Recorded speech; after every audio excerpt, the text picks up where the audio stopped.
हरिओम, ओम आनंद ma'am, Om Shanti ma'am, ओम ज्ञान ma'am, आप सभी दर्शकों का हमारे चैनल पर स्वागत है।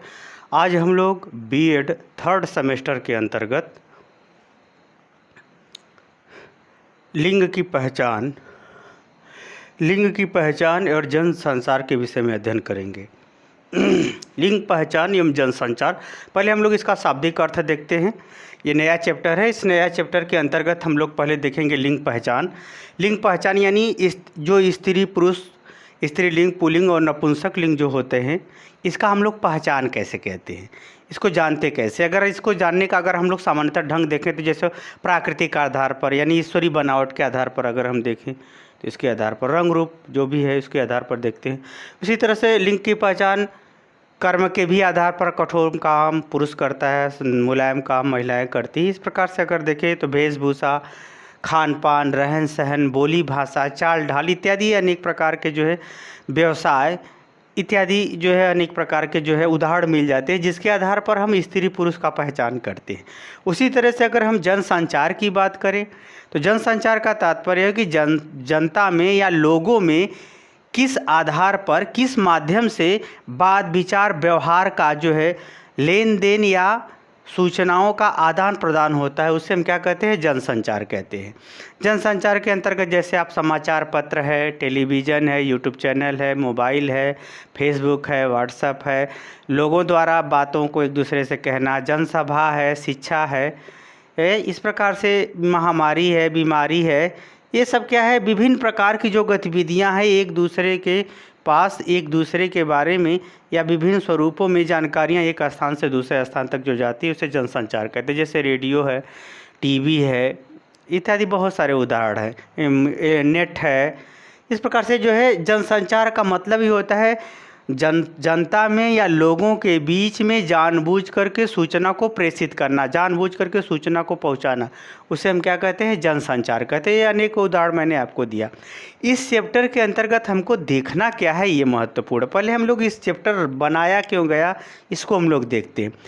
यानी लिंग पहचान यानी स्त्री पुरुष का जो अपना अपना पहचान है, जो विभिन्न कारणों से है, रूप के आधार पर, वेशभूषा, खान पान, व्यवसाय, क्रियाकलाप इत्यादि के आधार पर जो पहचान होती है, उससे जनता में या लोगों के बीच में कौन सी सूचना या कौन सी जानकारी या कौन सा व्यवहार जाता है, प्रेषित होता है, जिसके आधार पर विभिन्न परिवर्तन समाज में देखे जा सकते हैं। पहला परिवर्तन अगर हम बात करें तो इन दोनों में पहले आप संबंध जान जाएंगे, तो फिर इसके बाद डिटेल में अलग अलग पढ़ाऊंगा, तब आप पूरी अच्छी तरह से समझ जाएंगे। अगर हम लिंग पहचान और यानी स्त्री पुरुष की जो पहचान है, जो व्यवहार है, जो पहचान है, वह उनके बीच में, स्त्री पुरुष के बीच में जब विभिन्न उपकरणों के माध्यम से, विभिन्न व्यक्तियों के माध्यम से सूचनाओं का आदान प्रदान होता है, तो विभिन्न प्रभाव, विभिन्न गतिविधि या विभिन्न स्वरूप देखने को मिलता है। पहला स्वरूप सामाजिक या सांस्कृतिक स्वरूप। स्त्री पुरुषों में जब सूचनाएं संगठित होकर के प्रेषित होती हैं तो सामाजिक संरचना संगठित रहती है, ज़्यादा परिवर्तित नहीं होती। लेकिन अगर स्त्री पुरुष के बीच में अगर सूचनाओं का संचार परिवर्तन की दिशा में है या रूढ़िवादी को समाप्त करने की दिशा में है, तो उनके सामाजिक परिवर्तन या सांस्कृतिक परिवर्तन के रूप में देखने को मिलता है। यदि उनके बीच में सूचना या संचार, या जैसे ये कहा जाए कि वर्तमान समय में लोगों का फोकस पैसे कमाने पर है, आर्थिक युग है, तो आर्थिक युग की अगर स्त्री पुरुषों के बीच में संचार आर्थिक उन्नति या अधिक से अधिक धन कमाने की जा रही है, तो निश्चित रूप से आर्थिक सुधार, आत्मनिर्भरता स्त्री पुरुष दोनों कमाना, या यूँ कहें कि आर्थिक उन्नति स्त्री पुरुष दोनों चाहेंगी, दोनों लोग कमाना चाहेंगे। तो इसके पीछे क्या क्या होता है, आर्थिक उन्नति। आर्थिक उन्नति क्यों बन हुई, क्योंकि स्त्री पुरुषों के बीच में संचार, जो सूचना गई, उसने ज़्यादा वरीयता दिया धन बढ़ाने के लिए। इस प्रकार से आर्थिक परिवर्तन भी संचार के माध्यम से स्त्री पुरुषों के रूप में देखी जा सकती है। उसी तरह से लोकतंत्र, जो लोकतंत्र की जो शासन व्यवस्था है, जिसमें सबको समान रूप से अपने व्यक्तित्व के अवसर व्यक्तित्व के विकास के लिए अवसर उपलब्ध कराया जाता है।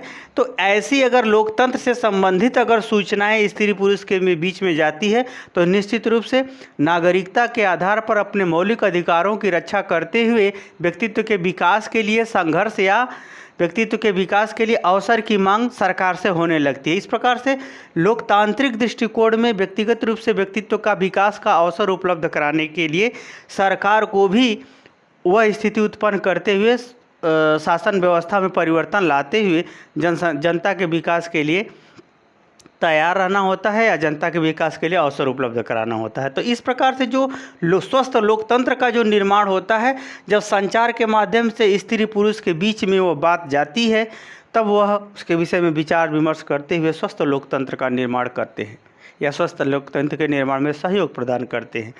उसी तरह से अगर हम मनोवैज्ञानिक देखें तो स्त्री पुरुषों के बीच में जो साइकोलॉजिकल या मनोवैज्ञानिक अवधारणा होती है, अच्छी सोच होती है तो अच्छा समाज बनता है, खराब सोच होती है तो खराब समाज बनता है। पैसा ही सब कुछ नहीं होता, इतना अब हमेशा पैसा बहुत कुछ हो सकता है लेकिन सब कुछ नहीं हो सकता। पैसे से सुख नहीं खरीदा जा सकता है, पैसे से शांति नहीं खरीदी जा सकती है, क्योंकि यह अंदर से उत्पन्न होने वाली चीज़ें हैं। अगर पैसे से सुख शांति खरीदी जा सके तो फिर पागल भी सुख का अनुभव करता, ऐसा नहीं है। आपके अंदर जो अगर साइकोलॉजी आपकी अच्छी है तो आपका जो है आपका हाव भाव स्वभाव अगर अच्छा है तो आप कर्म अच्छा करेंगे, जीवन सुखमय होगा। कहने का हमारा ये मतलब है कि जो मनोवैज्ञानिक विचारधाराएं संचार के माध्यम से स्त्री पुरुषों के बीच में जाएंगी, वैसा ही सामाजिक मनोभाव या स्त्री पुरुष का मनोभाव का निर्माण होगा।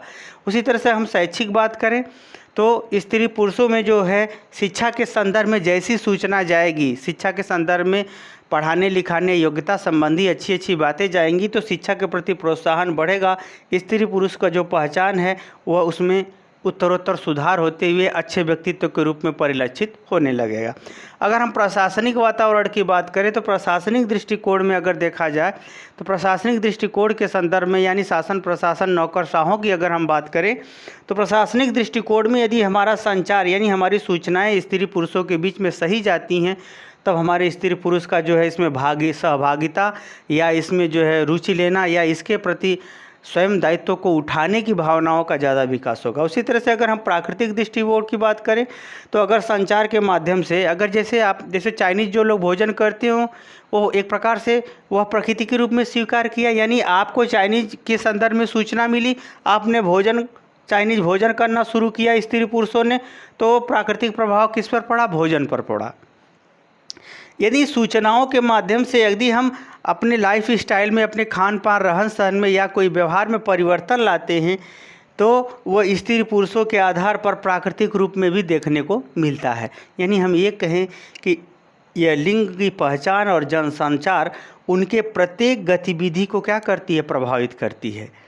इस प्रकार से यह समाज में या शिक्षक का यह भी दायित्व है कि वो जो संचार जो भी वह सूचना जो भी वह शिक्षण कार्य कर रहा है वह इस प्रकार से प्रेषित करे कि स्त्री पुरुष के समान दायित्व या समान अधिकार या समान रूप से सम्मान में विकास होते हुए वह विभिन्न क्षेत्रों में स्वस्थ व्यक्तित्व का निर्माण करते हुए अपने अपने दायित्वों को उठा सके और आत्मनिर्भर बनते हुए देश को विकास के पथ पर ले जा सके या सामाजिक रूप से अपना विकास कर सके। इन सब प्रमुख बातों को ध्यान में रखते हुए ही इस चैप्टर का निर्माण किया गया है। यानी जनसंचार के माध्यम से विभिन्न प्रकार के सूचनाओं के माध्यम से स्त्री पुरुषों का पहचान इस प्रकार से हो कि एक स्वस्थ और व्यवस्थित समाज का निर्माण हो सके, यही इस पाठ के अंतर्गत आपको पढ़ाया जाएगा। अभी मैं मात्र इस चैप्टर का मात्र एक अर्थ बताया हूँ कि यह चैप्टर क्यों आपको पढ़ना है। अब हम इसका अलग अलग डिटेल में अध्ययन आगे की वीडियो में करेंगे। आज के लिए इतना ही।